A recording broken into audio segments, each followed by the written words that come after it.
Hello বন্ধুরা, এটা আমার চ্যানেলের প্রথম রান্না। আজকে আমি করছি ঘরোয়া উপায়ে চিকেন কষা। তাহলে চলো রান্নাটা শুরু করা যাক।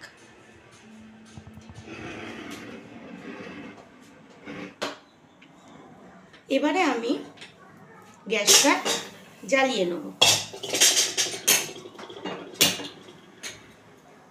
তারপরে আমি কড়াইটা বসিয়ে দিলাম।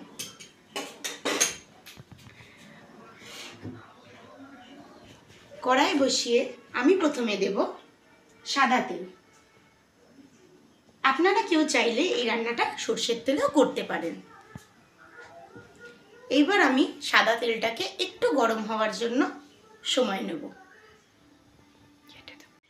এবার এই রান্নাটার জন্য আমি নিয়েছি 1 কেজি মাংসের জন্য 10 পিস আলু, মানে 5টা আলু আমরা দুটুকরো করে কেটে নিয়েছি। এবার আলুটাকে নুন আর হলুদ দিয়ে লাল লাল করে ভেজে তুলে নেব।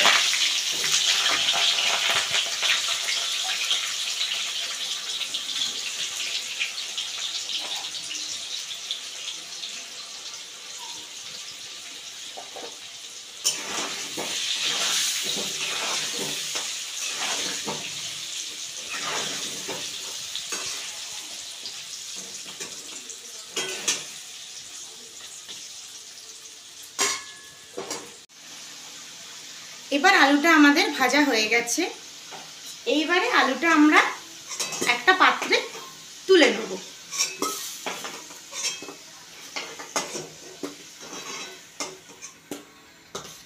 এইবারে আমরা আপনাদের দেখিয়ে দিই যে একটা চিকেন রান্নার জন্য আমরা কতটা কি পরিমাণ নিয়েছি।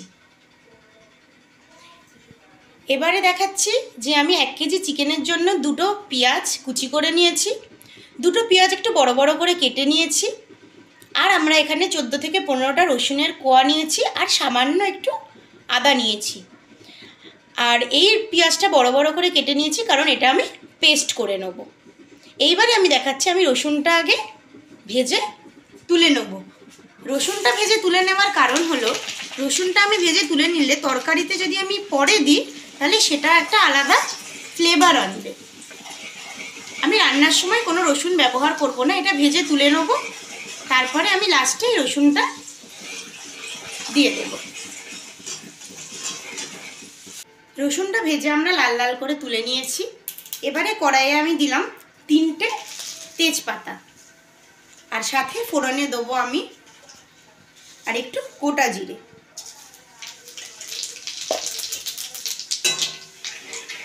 তেজপাতা আর গোটা জিরেটা হালকা একটু লাল হয়ে এলে আমি দিয়ে দেবো কেটে রাখা বড় সাইজের 2টো পেঁয়াজ।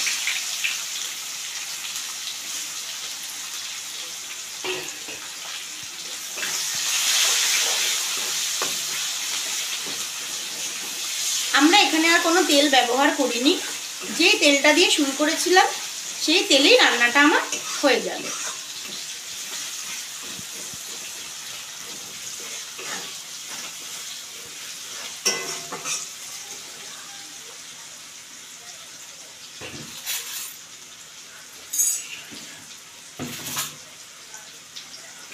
এই পেঁয়াজের মধ্যে এবার আমি দিয়ে দেবো বাকি আরও 2টো পেঁয়াজ পেস্ট করা, আর তার সাথে আদাটা আমি পেস্ট করে নিয়েছি একসাথে।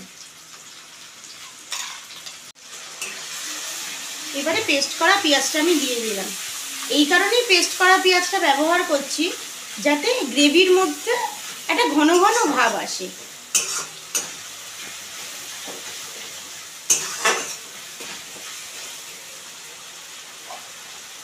এবার এখানে আমি দিয়ে দেবো পরিমাণ মতো নুন, দিয়ে পেঁয়াজটা হালকা বাদামি হওয়ার জন্য একটু অপেক্ষা করব। পেঁয়াজটা আমাদের হালকা বাদামি বাদামি করে ভাজা হয়ে গেছে। এবারে এতে আমি চিকেনটা পুরোটাই দিয়ে দেব।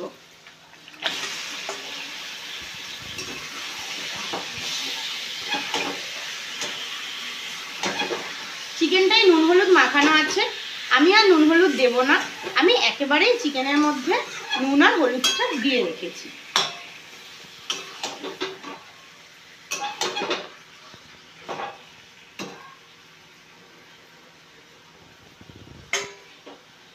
এবার এটা কষার জন্য আমি কিছুক্ষণ ঢেকে রাখবো। আমি এটাকে একটু কষতে দেবো।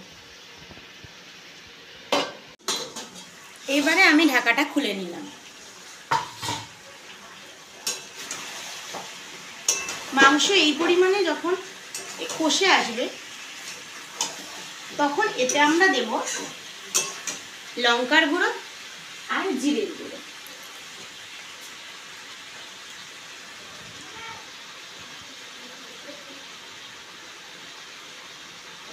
এখানে আমি দিলাম 1 চামচ লঙ্কার গুঁড়ো,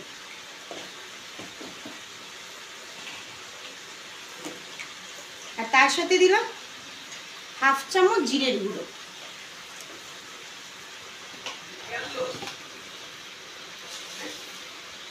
স্বাদ অনুযায়ী আমরা সামান্য অ্যাডজাস্ট করার জন্য একটু মিষ্টি দিচ্ছি।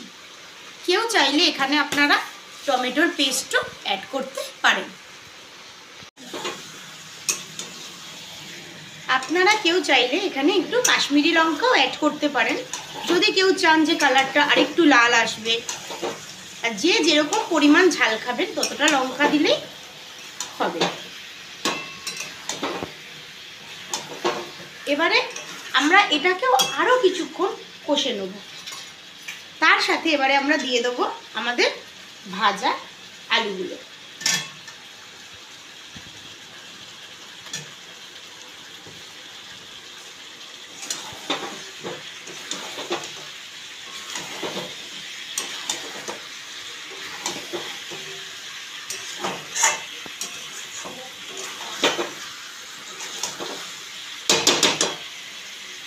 এবারে আমরা এটাকে আরও কিছুক্ষণ ঢাকা দিয়ে ভালো করে একটু কষতে দেবো। হালকা আঁচে রান্না করলে রান্নাটা একটু ভালো হয়। 15 মিনিট হয়ে গেছে। আমি মিডিয়াম হালকা আঁচে এটাকে কষিয়ে নিয়েছি।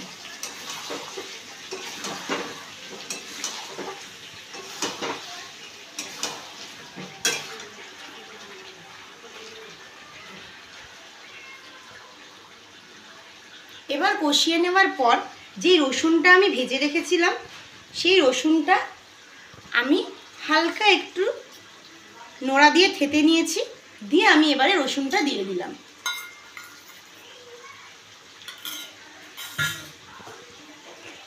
আর তার সাথে দিলাম পরিমাণ মতো নুন।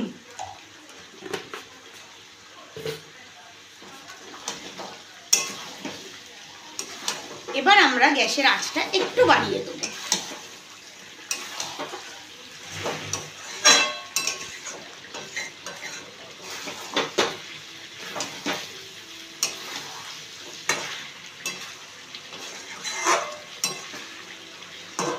একটু বাড়িয়ে এটাকে কষিয়ে নেওয়ার পর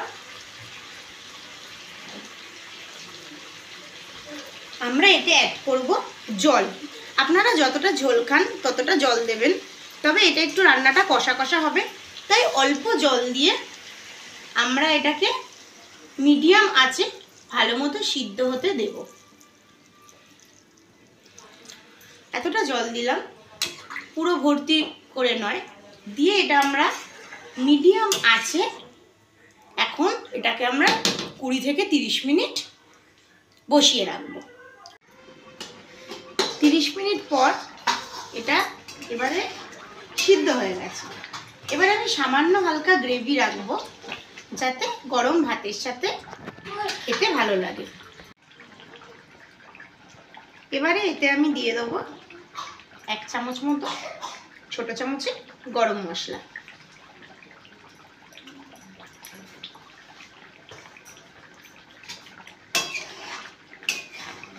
গরম মশলা দিয়ে আমি ঢাকা দিয়ে দেবো, দিয়ে আমি গ্যাসটা এবারে বন্ধ করে 10 মিনিটের মতো রেখে দেবো, যাতে গরম মশলার গন্ধটা ভালো লাগে। এবারে 10 মিনিট পর আমি এবারে এই তরকারিটা নামিয়ে নেব।